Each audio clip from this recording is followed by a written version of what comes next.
brought to you by Nova शुद्ध घी। जब जब खाए दिल खुश हो जाए, सदियों का नोवा शुद्ध देसी घी, सपना स्वस्थ भारत का। I love घी।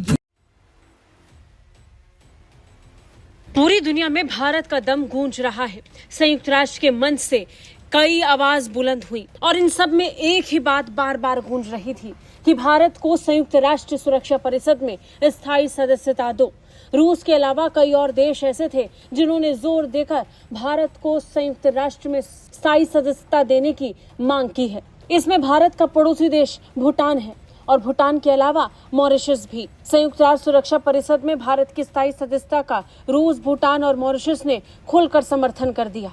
इससे पहले भूटान की तरफ से भी भारत के लिए स्थायी सदस्यता की मांग की गई थी। संयुक्त राष्ट्र महासभा के 80वें सत्र में जब दुनिया के कई देश अपना अपना पक्ष रख रहे थे, तब रूसी विदेश मंत्री सर्गेई लावरोव ने खुले तौर पर पहली बार खुलकर ऐलान किया कि भारत को स्थायी सदस्यता मिलनी चाहिए। भारत के लिए रूस ने कहा कि भारत को आप संयुक्त राष्ट्र सुरक्षा परिषद में वीटो पावर दो। और सिर्फ इतना ही नहीं, रूस के अलावा मॉरिशस ने भी भारत के लिए खुला समर्थन जाहिर कर दिया। मॉरिशस ने भी भारत की लंबे समय से चली आ रही दावेदारी का समर्थन किया। मॉरिशस के विदेश मंत्री धनंजय रामफुल ने कहा कि भारत प्रमुख वैश्विक शक्ति के रूप में उभरा है। वैश्विक मामलों में उसकी रचनात्मक भूमि के अनुरूप उसे परिषद में स्थायी सीट मिलनी चाहिए। मॉरिशस ने जोर देकर कहा कि भारत अब दुनिया में एक प्रमुख वैश्विक शक्ति बन चुका है। पूरी दुनिया में भारत की ताकत कितनी बड़ी है, ये पूरी दुनिया देख रही है। और इसी पर जोर देते हुए मॉरिशस ने भी भारत के लिए वीटो पावर देने की बात को खुले तौर पर रखा और अपनी तरफ से समर्थन दिया कि भारत को वीटो पावर मिलनी चाहिए।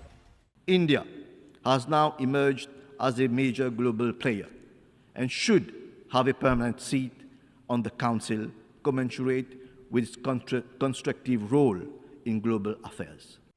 मॉरिशस के अलावा भूटान के प्रधानमंत्री शेरिंग तोब्गे ने भी संयुक्त राष्ट्र में संबोधित करते हुए सुरक्षा परिषद में सुधार की वकालत की और भारत और जापान की स्थायी सदस्यता का समर्थन किया। मॉरिशस ने भी भारत की लंबे समय से चली आ रही दावेदारी का ऐसे ही खुलकर समर्थन किया था। इससे पहले रूस भी साफ कह चुका है कि भारत को वीटो पावर संयुक्त राष्ट्र सुरक्षा परिषद में मिलनी चाहिए।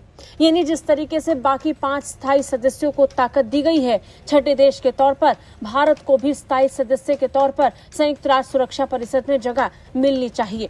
संयुक्त राष्ट्र सुरक्षा परिषद में सुधार की मांग इस साल की महासभा का एक प्रमुख विषय रहा। दुनिया के कई देशों ने इसका खुलकर समर्थन किया है।